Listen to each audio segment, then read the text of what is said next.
안녕하세요. 반갑습니다. 비트코인 뉴스 팡입니다. 2022년 1월 13일 비트코인 뉴스 전해드리도록 하겠습니다. 도움이 되시다면 좋아요, 구독, 댓글 달아주시면 감사하겠습니다.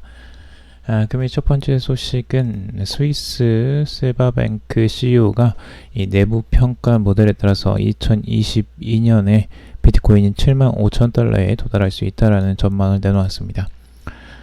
유투데이에 따르면 스위스 세바뱅크 CEO는 이 자신의 회사 평가 모델에 따라서 비트코인을 2022년 75,000달러까지 오를 것으로 전망을 했고요. 최근 비트코인이 39,650달러 선에서 반등을 해서 현재 43,900달러 선 부근까지 거래가 되고 있는데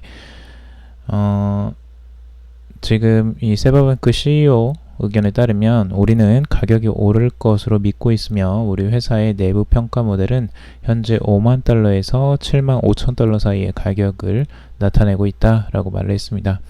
그리고 나는 그 수준을 볼 것이라고 확신한다 라고 하면서 문제는 항상 타이밍이다 라고 말을 했습니다.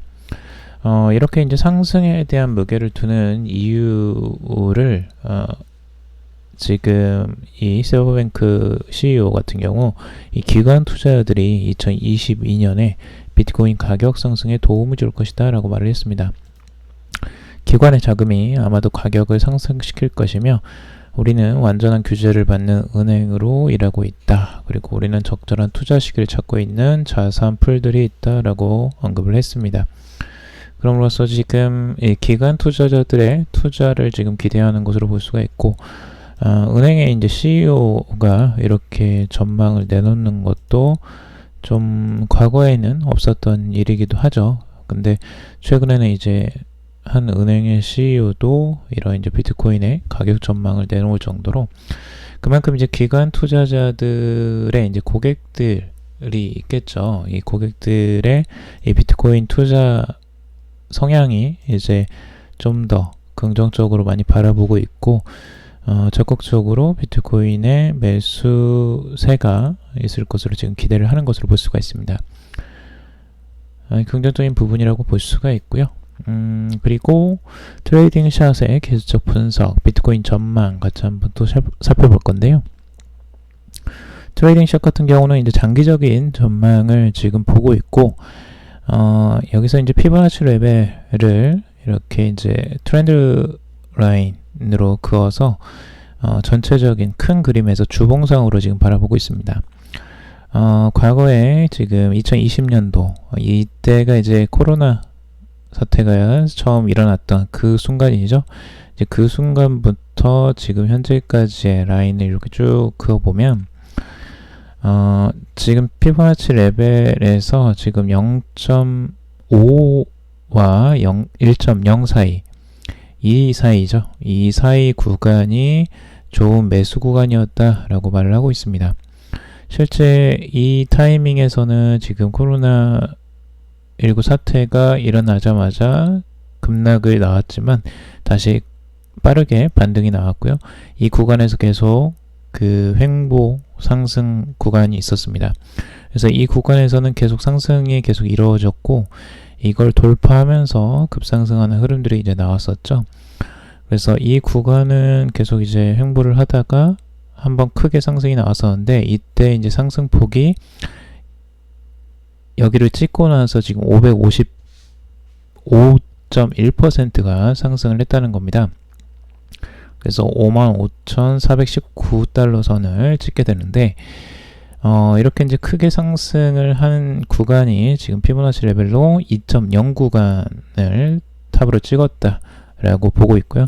그때 이후부터 다시 조정세로 들어갔고 다시 이 구간으로 이제 들어왔다는 거죠. 그래서 0.5와 1 사이에 지금 이 구간에 들어올 때는 좋은 매수 구간이었고 이때부터 다시 또 반등이 나왔죠. 그리고 다시 살짝 들어와서 이 1 구간으로 들어오면서 이 다시 매수 기회를 줬고 다시 또 반등이 나왔고 그리고 지금 현재 이 구간에 다시 들어와 있어서 이 0.5를 지금 찍고 있는 이 과정이라고 볼 수 있습니다. 현재는 그래서 지금 여기에서는 이 구간이 좋은 매수 구간이라고 지금 트레이딩 시작 같은 경우는 전망을 하는 것으로 볼 수가 있고, 여기에서 당연히 반등이 나올 것이다 라고 긍정적으로 전망을 하고 있습니다. 피보나치 레벨 2까지 지금 이때 올라왔던 이 구간까지 올라갈 가능성을 지금 염두에 두고 있고, 이렇게 올라가게 된다면 15만 달러에서 20만 달러까지도 지금 전망을 하고 있습니다. 과연 여기까지 올라갈 수 있을지는 좀 의문이긴 하지만 지금 현재 상황으로서는 뭐 꿈의 구간이라고 보여지죠. 하지만 이때에도 만만치는 않았다는 걸 여러분들이 아실 거예요. 코로나19 사태에 폭락을 하고 보듯이 회복을 한 상태에서 이렇게 급격한 상승이 갑자기 이렇게 나올 줄은 많이들 예상을 못한 구간이었죠. 그래서 이런 구간이 다시 한번 나올 수 있을지 나오기를 기대를 하지만, 우선은 이런 이제 트레이딩 시작 같은 경우는 이렇게 전망을 하고 있다라는 거 참고적으로만 보시면 될 것 같고요. 그리고 RSI를 보더라도 여러분들 보시면 지금 이게 주봉상으로 RSI를 보시면 굉장히 최저점에 있다라는 걸 우리가 아실 수 있을 거예요. 이때 코로나19 사태의 바닥을 찍었을 때가 34였습니다. 근데 지금 현재 구간이 42 정도까지 바닥을 찍었는데요. 42. 이게 이제 그 전저점, 이때 찍은 저점, RSI 저점하고 거의 동일한 구간이죠. 거의 최저점인데 그 구간에 지금 위치해 있다라는 거. 그리고 이렇게 이제 확장세로 지금 나오면서 똑같은 RSI 모습을 지금 파동을 보여주고 있다라는 걸 지금 보여주고 있습니다. 그래서 이때와 동일한 패턴대로 흘러갈 가능성들을 지금 열어놓고 보고 있는데, 이건 한번 지켜봐야 되겠죠. 이렇게 이제 과연 상승할 수 있을지, 여기서 555%가 과연 상승할 수 있을지, 그건 두고 봐야 될 것 같고요. 지금 단기적으로 가격은 현재 43,748달러 선에 위치해 있습니다. 다행히도 지금 4만 달러 선의 지지선을 지켜주는 모습을 보여주고 있죠. 살짝 4만 달러 선을 깨는 것처럼 내려갔다가 이렇게 올라오는 모습을 보여주고 있습니다. 지금 반등이 하지만 아주 강한 흐름은 아직까지는 아닙니다. 그래서 과거에도 이런 패턴들이 분명히 보였었기 때문에 이렇게 살짝 깨고 내려갔다가 올리는 흐름들 살짝 나왔지만 다시 또 오랫동안 횡보 하락세를 이어갔던 구간이 있었기 때문에 지금도 아직까지는 안심하긴 이르다라고 볼 수 있고요. 좀 더 장기적으로 갈 것인지, 아니면 여기서 빠르게 반등을 해서 급격하게 회복세를 보일 것인지, 그게 지금 현재 타이밍의 문제라고 보여집니다. 자, 그리고 지금 솔라나에 관련된 소식도 있는데요. 지금 뱅크 오브 아메리카에서 이 솔라나가 암호화폐 업계의 비자가 될 수도 있다 라고 언급을 했습니다. 유투데이에 따르면 이 뱅크 오브 아메리카 애널리스트 캐시샤라는 사람이 이 보고서를 통해서 솔라나는 암호화폐 산업의 필수 결제 프로토콜이 될 것이다 라고 전망을 내놓았습니다. 솔라나는 확장성, 낮은 수수료, 사용 편의성에 중점을 둔 블록체인으로 이 소액 결제 및 게임 등에 최적화되어 있다 라고 언급하면서 암호화폐 업계의 비자가 될 수 있다 라고 말을 했습니다. 향후 솔라나 등 이 대한 블록체인들이 이더리움의 시장 점유율을 가져올 것이라면서 사용자 및 개발자의 관심에 따라서 차별화가 시작될 것이다 라고 덧붙였습니다.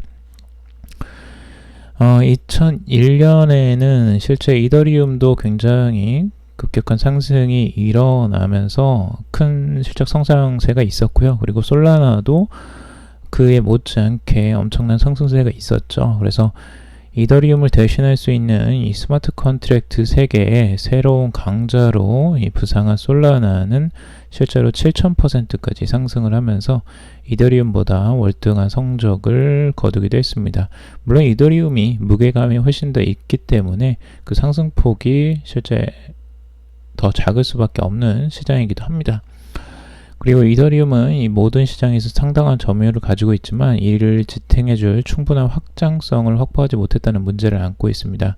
그래서 거래 수수료 문제도 굉장히 과도하게 높다라는 게 이게 문제점으로 지적이 많이 되고 있고, 그래서 확장에 지금 많이 취약점을 가지고 있죠. 물론 솔라나도 약점을 가지고 있습니다. 실제 확장성은 최적화되어 있고 속도도 굉장히 빠른 대신에 이 탈중앙성이 많이 부족하고 안정성이 부족하다는 평가를 받고 있습니다. 실제 2021년 9월 14일에 버그로 한 차례 다운이 됐었고 2021년 12월 4일에도 5시간 동안 중단되는 사태도 있었기 때문에 이런 부분에 대한 보완이 지금 많이 필요한 상태이고요. 그리고 JP모건 애널리스트 니콜라스 파니지르조글루도 이더리움이 시장 지배력을 잃을 것이라는 전망을 내놓기도 했습니다. 그래서 솔라나, 바이낸스 스마트 체인, 그리고 아발란체 같은 경쟁자들이 힘을 발휘하기 시작했기 때문에 현재 이더리움의 지배력을 향후에도 낙관하기는 어려울 것이다 라고 진단을 하기도 했습니다. 이더리움도 이더리움 나름의 지금 2.0 버전의 업그레이드를 계속 진행하고 있기 때문에 서로 지금 많이 경쟁 관계는 있지만 서로 이런 선의의 경쟁으로 발전하고 시장을 확장해 나가는 구간으로 가기를 바랍니다. 자, 그리고 트위치의 공동 창업자가 이 NFT 다음 트렌드는 게임 및 유틸리티가 될 것이다 라고 전망을 했습니다.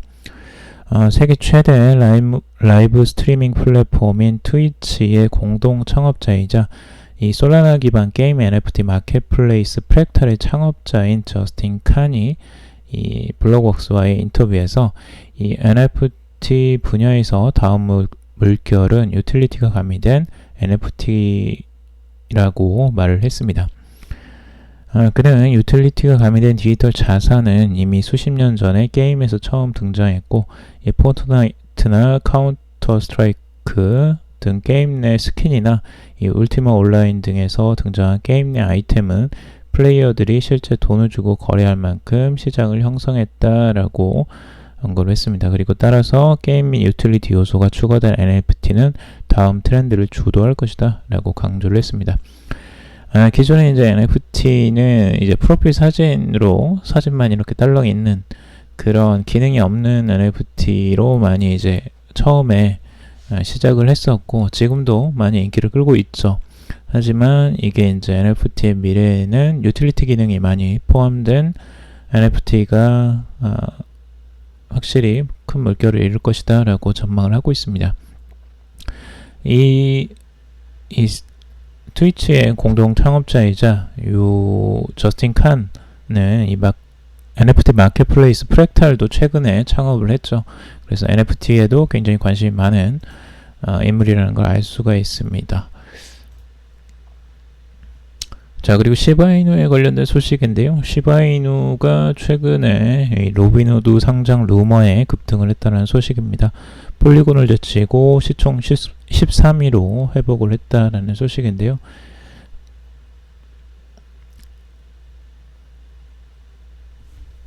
실제 지금 시바이누 같은 경우는 비트소라는 거래소에도 최근에 상장이 되었고요. 그리고 인도와 멕시코의 이제 주요 거래소에 이렇게 상장이 되었습니다. 최근에 그러면서 시바이누에 대한 관심이 꽤 많이 높아졌고, 그리고 로빈후드 거래소에도 상장이 될 수 있다라는 루머를 이렇게 이제 또 돌면서 한번 펌핑이 일어나기도 했습니다. 그래서 밈코인이다 보니까 이런 부분에 대해서 굉장히 민감한 부분을 또 알 수가 있고요. 앞으로도 이런 소식들에 따라서 계속 등락이 잦아질 것으로 좀 보여집니다. 암호화폐 시장이 굉장히 냉각되어 있는 지금 현 상황에서도 이런 밈코인들은 또 기회가 되면 펌핑이 갑자기 나오는 경우가 가끔씩 있는데 이런 투자에는 여러분들이 각별히 주의가 좀 요한다라고 먼저 말씀을 드리고 싶습니다.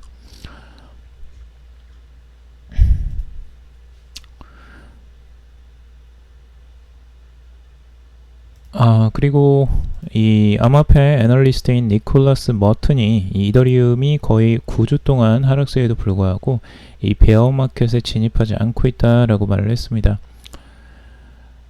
이 암호화폐 인플루언서 머튼은 이 이더가 확장된 불마켓에 대한 중간 주기 조정이 있다라고 하면서 이 시간이 지남에 따라서 이 지속적으로 이더를 소각하는 이더리움의 토큰 경제학 구조가 시가총액 기준으로 두 번째로 큰 암호화폐에 상당한 매도 압력을 제거하고 이 강세 촉매 역할을 할 것이다 라고 전망을 하고 있습니다. 실제 이더리움은 작년에 ERP159로 전환되면서 상당량의 이더리움을 소각을 많이 했습니다. 그럼으로써 가격 상승이 크게 일어났었고요. 최근에 조정이 나오기 전까지 이더리움의 상승세도 꽤 많이 나왔던 구간이 있었습니다. 앞으로 2022년에도 긍정적으로 이렇게 전망을 하는 것으로 볼 수가 있고요.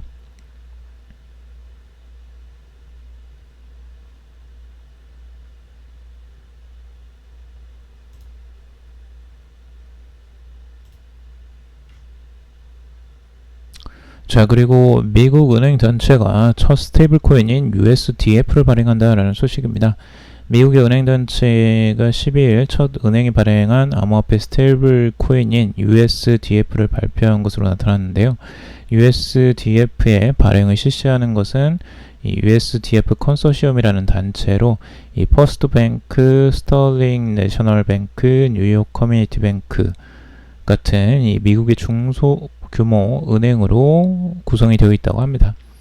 그래서 USDT나 USDC 등 이 주로 암호화폐 시장에서 이용되는 스테이블 코인이 이른바 제2금융권 업체들이 발행하는 것으로 미 재무부가 금융 시스템의 위험을 초래할 수 있다라고 우려를 하는 가운데 USDF 컨소시엄은 이 전통적 금융기관으로서 스테이블 코인의 소비자 보호 및 규제 과제를 풀어나갈 것이다 라고 설명을 하고 있습니다.